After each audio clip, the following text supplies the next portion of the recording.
Hi everybody, it's Don and I hope you're having a fantastic day. Well, we're approaching the end of the year and 2025 is just around the corner.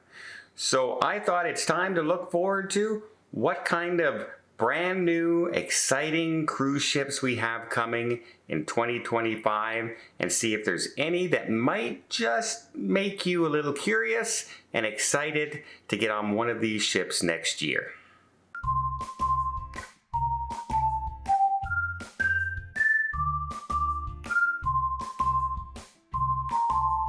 So I'm going to try and go in order of when these ships are arriving in 2025. The first one coming out is Norwegian Cruise Line's next Prima class ship, the Aqua. Now, it might say it's a Prima class ship, but it's actually a Prima Plus, the first of the Prima Plus classes, because they've made some changes in the design of the ship. Now, they've got some very exciting things coming on this ship. Their very first ever Thai restaurant on Norwegian, which is good if you're into liking a different variety of food on board. They are also having the very first hybrid roller coaster and water slide. The thing is huge. It covers half the top deck almost. It's just gigantic. Curious to see what it actually looks like and feels like when people get on board.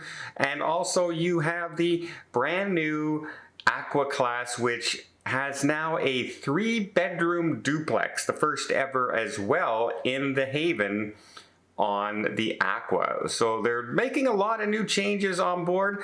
One thing that's going to be very distinctive is you're not going to see those go-karts on the top deck because the coaster slide has now kind of taken over that location. So some people will be happy about that. Some people won't be happy about that, but you can imagine that the slide coaster will probably enable more guests more often to be using it than blocking off those carts when we were on those other ships, the Prima class and even the Encore and the Joy. So we'll see how people react to that. That's the first one coming out. And then another one I was, kind of indifferent about, but kind of curious because I love the design of the ship, was the MSC World America, and it's coming out in April. Now they launched the World Europa, which is their largest ship so far, and now they've got the World America, which is more designed and will stick in the United States and sail, sailings out of the North American market. So they're designed the ship specifically for a North American market more than, say, a mix of Europeans, Canadians, etc., Australians, etc. This is more designed for the American market. And it was built to compete with those large ships, obviously, like the Oasis class ships and the Icon ships, with Royal Caribbean. So what do they have? Well, they have zones on there just like every other of these mega ships. Even Carnival has adapted the neighborhood feel on their large Mardi Gras kind of ships. We have a huge water park. That's one of the things that MSC is really known for, is their huge, large water parks. They're going to have a huge high trial kind of ropes course for people to get on, adults and young people alike. They're going to have zip lines. They're going to have a sports bar where they normally do the dueling pianos. They're going to have that, but it's also going to be a comedy club after that. So a lot of new things. And of course, the MSC Yacht Club, which I just experienced and was hugely impressed with, and I can only imagine the experience on the World America would be just as wonderful as the experience I had on board. So a ship that I wasn't too curious about after my last experience on MSC, I'm much more curious about. Let me know in those comments down below. Are you curious about the MSC World America, and will you give it a try as well? I think you just might be pleasantly surprised.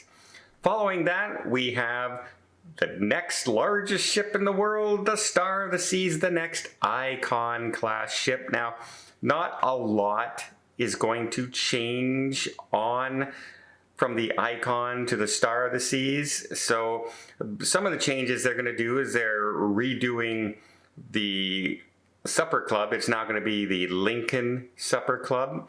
They're also saying that they're going to change out the menu and everything in the Aquadome Market area. That's the little restaurant area that's up in the show area where you have the Aqua show at night at the front of the ship. And of course, a whole newly designed kids club there. Plus, as always, brand new shows in the ice skating arena, the Aqua show, and the theater shows in the big theater. They'll have all new shows there, which is always fun when you go on a new ship because you know they're going to be brand new shows of some kind. The last one, of course, was The Wizard of Oz that I saw on the Icon. Love that show, and I can only imagine what they're going to bring out on the brand new Star. Very exciting to see that. And speaking of large ships, coming sometime in 2025, it's probably going to be early summer, so I'm putting it in this area on this list, is the Disney Adventure. And the Disney Adventure is going to be setting sail from Singapore. But, you know, it's not that hard to get to Singapore for us in North America. There are direct flights to there. It's not so bad. However, I just wanted to bring it up because it's their largest ship ever. Remember, this ship wasn't being built by Disney. This is one they bought from a company that was going under, and it's their largest ship ever. It can hold 6,000 passengers, which is huge for a Disney ship. And of course, they're going to have zones, right? They're going to have neighborhoods, but these zones are places like Marvel Landing and Toy Story Place. They're going to have restaurants inspired by Jungle Book and Moana with food from the islands that Moana would be in and the jungles. Basically a feel for whatever areas that are themed in those different restaurants and different zones, etc. Disney will have it in there. And you can always know the Disney shows are all geared towards kids. They're going to have a huge water park on board. And I imagine Disney fans and Disney Cruise Line fans will definitely make that trip to Singapore to check out the Disney Adventure, even if only one time, because it is their biggest ship they've ever done. And finally, we have the Star Princess, which is coming out in October, which is actually a good thing because it was supposed to come out over 2 months earlier than that, and they pushed it back.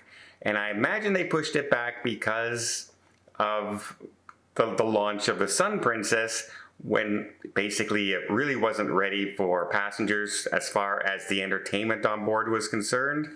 And they got a lot of pushback from that. And I think they learned their lesson, and they're going to make sure that the ship is up and running for her inaugural sailing before she does that transatlantic over here to North America and start setting sail from this side of the ocean. But they're promising all new shows on that venue. They're expanding venues on board as well, because they say they've learned some stuff from the Sun Princess. You know, recently I was on a transatlantic and they were switching restaurant locations around, etc. Well, they're also expanding other areas on the ship that they say, well, you know what? This is really popular, so we need to make this larger. And this is really popular, we're going to make this larger. And so they're making those changes for the Sun Princess, the Star Princess, and I'm excited to see the changes of what they accomplish on board. The shows were wonderful. I really enjoyed all the shows when I was on board. The food was really good on the Sun Princess, and I imagine the Star will be no different as well. But the best things I really did enjoy on the Sun Princess, that I'm sure will be on the Star Princess as well, was the staterooms. The stateroom designs were beautiful, and I love the fact that every single stateroom has a stand-up shower, and not one with a curtain, a glass door, large shower that was easy to fit in, and that can make a cruise that much more enjoyable when I'm on it. I was really glad to see it was on the Sun, and I'm really glad to see they're putting it on the Star as well. Well, those are them. What of these ships are most exciting to you? I'm very curious now about the MSC World America, and I'm even thinking about taking that trip out to Singapore to check out the Disney ship when it launches. And hey, I haven't been on a Prima class ship yet, so maybe I'm going to jump on the Aqua. Well, let me know in the comments down below which one are you most excited about, and until next time, I hope you liked this video. If you did, please give it a thumbs up. Want to see more tips, more tricks, more travel vlogs from around the world? Hit that subscribe button. Until next time, have yourself a safe and a great vacation.